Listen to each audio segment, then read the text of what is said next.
brought to you by Silver Pumps. Top quality और consistent performance के लिए सिर्फ सिल्वर पंप्स, नाम याद रखना। स्वागत है आपका एमपी तक पर। मैं हूं रवीश पाल सिंह। मध्य प्रदेश के लिए आज बड़ा दिन है क्योंकि 10वीं और 12वीं के नतीजे घोषित हो गए हैं और हर बार की तरह एक बार फिर से लड़कियों ने बाजी मारी है।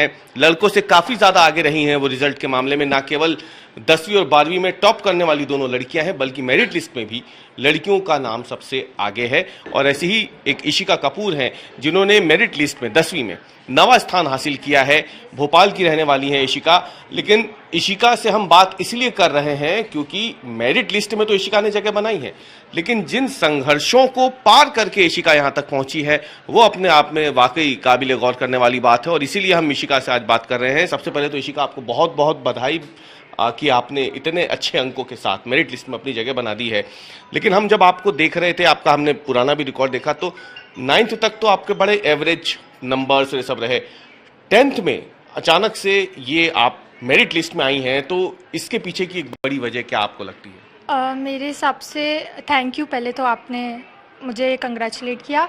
और संघर्ष डेफिनेटली बहुत रहे हैं फैमिली में, और मेरे फादर नहीं है, सिंगल हैंडेडली हम तीनों बहनों को ये पाला है। और उसके साथ साथ ही मुझे ये मोटिवेशन थी कि मुझे 10th में कुछ करके दिखाना है ताकि मैं अपने इस बड़े मंच पर आ सकूं, कोई अपनी माता को ला सकूं। और मैं पूरा क्रेडिट अपनी मम्मी को देना चाहूँगी जिस हिसाब से उन्होंने संघर्ष करके मोटिवेट करके मुझे पढ़ाया है। So all credit goes to her and the school. कितनी पढ़ाई आपको करनी पड़ी, कितना किस चीज़ को आपने दिमाग में रखा इस परीक्षा की तैयारी करते समय जो आपको इतने आगे लेके चला गया? मतलब 500 में से 491, इतने नंबर लाना भी जंग जीतने से तो कम नहीं होता। टू बी ऑनेस्ट, मतलब मेरा मेन एम ही था कि मुझे 98 तो % स्कोर करने ही हैं एटलीस्ट। ये मेरा शुरू से एम था, तो इसलिए मैंने अप्रैल से पढ़ना स्टार्ट कर दिया था। अप्रैल में ही विदाउट कोचिंग खुद से ही करती थी मैं, टू डू लिस्ट बना के। और मैथ्स तो मेरी ऑलमोस्ट कंप्लीट हो गई थी। साथ ही साथ मैंने सिलेबस अपना बहुत जल्दी कंप्लीट करा ताकि मैं आगे PYQs लगा पाऊँ, रिवीजन कर पाऊँ टाइम पे। और मैंने रिवीजन को सबसे बड़ा अपना सक्सेस का की माना है, रिवीजन करने को। अच्छा, यहाँ पे अगर हम बात करें तो अब आपको आगे यहाँ से क्या लेना है, क्या सब्जेक्ट आप लेने वाली हैं और क्यों आपने ये सोचा कि मेरे को इसी लाइन में जाना है, वही सब्जेक्ट लेना है? सो मैं 11th में आई विल ऑप्ट PCM क्योंकि मुझे JEE क्रैक करके I want to get into an IIT, और IIT में जाके वहाँ से I will do aeronautics engineering. तो मुझे स्पेस रिलेटेड चीज़ें बहुत पसंद है, सो मैं वहाँ से इंजीनियरिंग करना चाहती हूँ। साइंटिस्ट बनना है मतलब? जी, I am very curious kind of a child, so मुझे साइंटिस्ट में लोगों में बहुत इंटरेस्ट है। अच्छा, आप अपनी जैसी उन तमाम युवतियों को, छात्र छात्राओं को क्या नसीहत देना चाहेंगी पढ़ाई के समय? जब रिजल्ट आता है उससे पहले परीक्षा होती है और परीक्षा के लिए जो तैयारी करनी होती है उसके लिए आपकी तरफ से एक, जिसको कहते हैं ना, आपकी तरफ से एक की पॉइंट कि ये कर देना चाहिए तो परीक्षा में अच्छे से परफॉर्म कर पाएंगे। सबसे पहले तो to all the girls, I think they should always believe in themselves no matter what is happening around them. उनको खुद पे बहुत भरोसा रखना चाहिए। किसी को भी उन्हें अगर कोई ये फील करा रहा है कि they can not do it, तो बिल्कुल उन्हें उनका नहीं सुनना चाहिए। They should believe in themselves and I think they will make it. अच्छा, सोशल मीडिया का बड़ा आजकल जमाना है। सोशल मीडिया आप यूज़ करती थी परीक्षा के तैयारियों के टाइम या फिर उससे दूरी बना ली थी? लास्ट में दूरी बनाई थी, बट आई डोंट बिलीव कि किसी चीज़ को पूरी tariके से बॉयकॉट कर देने से आप किसी चीज़ पर ही फोकस कर पाएंगे। इफ़ यू आर अगर आप गुड बैलेंस कर सकते हैं किसी चीज़ को, तो आई विल प्रेफर कि आपका इन्जॉयमेंट भी साथ में रहे, आपकी पढ़ाई भी अच्छे से फोकस के साथ चलती रहे। सो मैंने ऐसा ज़्यादा कुछ नहीं किया था। चलिए, बहुत बहुत धन्यवाद आपसे बात करने के लिए। इशिका की माँ जो है वो भी इस वक्त हमारे साथ मौजूद हैं। इस खुशी के पल को साझा करने के लिए वो भी यहाँ पे हैं। आपके लिए ज़्यादा बड़ा संघर्ष था, हम आपकी आंखों में आंसू भी देख रहे हैं आज, कि एक बड़ी चुनौतीपूर्ण तरीके से आपने सिंगल मदर के रूप में उस किरदार को भी निभाया। आप घरों में जाती हैं काम करने के लिए और उसके बाद भी आपने बच्ची को एक अच्छी परीक्षा, एक अच्छी पढ़ाई करने का मौका दिया। सर, मैं सिंगल मदर हूँ, मेरे मिस्टर तो नहीं है। मैं सिलाई करके अपने बच्चों का पालन पोषण करती हूँ। मेरी 3 बेटियाँ हैं। विदाउट कोचिंग के मेरी बच्ची ने पढ़ाई की है और घर में ही रह के अपने से ही और ये नंबर लाई है और आगे भगवान और भल कृपा करेंगे। मेरी बच्ची नाम रोशन करेगी अपने माँ बाप का, अपने बहनों का, और खूब पढ़ाई लिखकर बड़ी इंसान बनेगी। ये मेरा भगवान से अनुरोध है कि प्रभु ऐसी इच्छा मेरी पूर्ण करे। जी, आपने अकेले 3 बेटियों की पढ़ाई का जिम्मा उठा रखा है, तो आज के इस ज़माने में कितना मुश्किल हो जाता है और कैसे आप उससे पार पाती हैं कि आपने जो काम करना है वो भी पूरा करना है, घर में आके बेटियों का भी ध्यान रखना है? जी सर, ये तो है कि मैंने 12th तक अपने बच्चों को पढ़ाया, फिर बच्चों ने खुद कॉलेज की जो पढ़ाई की है वो अपने कोचिंग पढ़ाकर की है।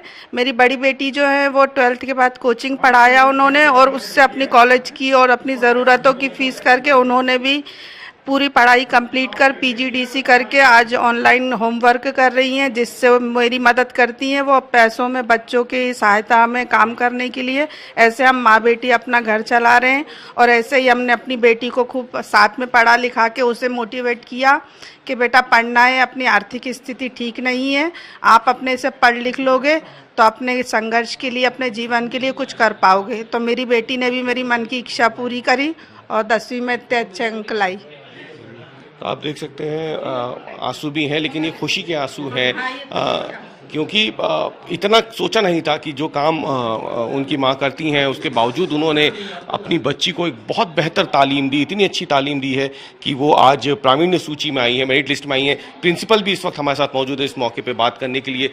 बड़ा अहम हो जाता है सर, बोर्ड एग्जाम 10वीं बोर्ड जो होती है खासतौर से बड़े छात्र विचलित से रहते हैं, तो उनका उस वक्त जो एक चंचल मन रहता है उसे भी काबू में रखना, उनकी तैयारी इस तरीके से करवाना कि वो बेहतर परफॉर्म कर सके, तो स्कूल के स्तर पे कितना ज़्यादा ज़रूरी हो जाता है। आपने तो कई छात्रों को देखा है। मेरा अपना अनुभव ये है कि एक जो अच्छा स्कूल होता है वो स्कूल का काम केवल पढ़ाई करवाना नहीं होता, बल्कि मुझे लगता है कई मामलों में एक अच्छे स्कूल का जो उद्देश्य है वो एक अच्छा नागरिक बनाना, एक अच्छा इंसान बनाना, एक ऐसा सशक्त मन तैयार करना है जो हर परिस्थिति में, जीवन में आने वाली हर परिस्थिति के चैलेंज को सहर्ष स्वीकार करे और उन्हें विजयी हासिल हो उनके ऊपर। मेरा कुछ कोशिश विद्यालय में इसी तरह का वातावरण करने की होती है। इस तरह के बारे में जहाँ तक बात है, बहुत संघर्षशील बच्ची है नेचुरली। सबसे पहले तो मैं इनकी माँ को बधाई देना चाहता हूँ। कई बार ऐसे अवसर आए कि इन्होंने मुलाकात आकर के की, लगातार मेरी इनकी बात होती थी। जिस संघर्ष के साथ उन्होंने बच्चियों को पढ़ाया है, वास्तव में वो समाज के लिए उदाहरण है। ऐसी माँओं पर गर्व है जो इतना संघर्ष करके और बच्चियों को आगे ले जा रही हैं। और मुझे लगता है कि ये बच्ची तो होनहार है, बहुत आगे जाएगी। लेकिन बार बार मैं फोकस करूँगा कि न केवल पढ़ाई, एक अच्छा इंसान बनाना, एक अच्छा नागरिक बनाना, ये भी हम स्कूलों का उत्तरदायित्व है। और मुझे लगता है मैं मेरिट से अधिक इस पर श्रम करता हूँ कि मेरे यहाँ से जो बच्चा निकल रहा है वो आगे देश के लिए एक एसेट बने, वो एक ऐसा नागरिक बने जो देश का काम आए, वो सिर्फ अपने तक सीमित ना रहे। और मुझे लगता है ये ऐसी ही साइंटिस्ट बेटी सिद्ध होगी। जी बिल्कुल, आप देख सकते हैं सुधाकर जी के विचार भी आपने सुने, प्रिंसिपल हैं, और इन्होंने साफ तौर पे कहा कि पढ़ाई लिखाई के साथ साथ बहुत ज़्यादा ज़रूरी होता है उस बच्चे के मन को समझना, ताकि वो ना केवल पढ़ाई में, शिक्षा में अच्छा प्रदर्शन कर सके, बल्कि आगे चलकर वो देश के भी नाम काम आ सके, उसका नाम इतना बड़ा हो। और यही कोशिश जो है वो कहीं ना कहीं इस स्कूल के छात्रों को इतने आगे लेके गई कि आज एक छोटे से घर में रहने वाली, बेहद मामूली से परिवार से ताल्लुक़ रखने वाली इशिका जो है वो मेरिट लिस्ट में आती हैं, और अब यहाँ से उन्होंने अपना लक्ष्य तय कर लिया है साइंटिस्ट बनने का। कैमरामैन प्रतीक के साथ MP तक के लिए भोपाल से मैं रवीश पाल सिंह।